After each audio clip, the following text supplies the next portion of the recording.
Hello everyone काली शिमिलीपाल को explore कर सारा भरपूर एंजॉय कर सारा आज आमको बाहर आउ गोटे नुआ जगह को बट सकाल सुरट बहुत ही सुंदर भाव है बहुत ठंडा पाग था बहुत ही बढ़िया लगुला बट जेहेतु आम शिमिलीपाल आसु सीताकुंड वाटरफॉल को आम केमती मिस कर पारू तो आज आम जाऊँ सीताकुंड वाटरफॉल को एंड सब बेस्ट पार्ट था सेठी आज आम छड़ा कहीं भी नाला जो जगह गुड़ा क्राउडेड न था बहुत ही बढ़िया लगे जगह गुड़ा तो ये आपने देखो सीताकुंड वाटरफॉल केते ही ब्यूटीफुल वाटरफॉलटा बहुत ही सुंदर वाटरफॉल टाइम जेहेतु कहीं नथिले तो आहरी बढ़िया लगुला तो ये आसिक मो फर्स्ट वाटरफॉल पाखे बसीगली एंड यार जो फील ना से वर्ड रे बयान करहबन बहुत ही बढ़िया लगुला मुझे फोटो नेली मुझे जेहेतु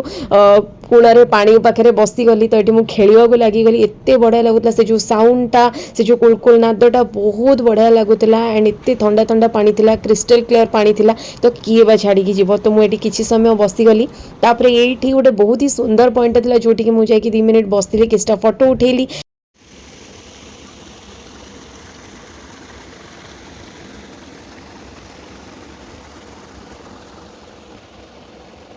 तो जमती कि शुणिले से पानी कुलकुल नादटा एते सुकून दूसरा मुझे कौन कह बहुत ही सुंदर लगुला तापर एंजॉय कर सारापर मुझे लिपुन रेडी किसी फोटो उठेली फोटोशूट किछिटा है तापर आम रिटर्न करगलु आम रिजॉर्ट को कहीं आज आमको गोटे नुआ जगह एक्सप्लोर करार तो मिश्ची गोटे नुआ व्लॉग रे टिल देन बाय।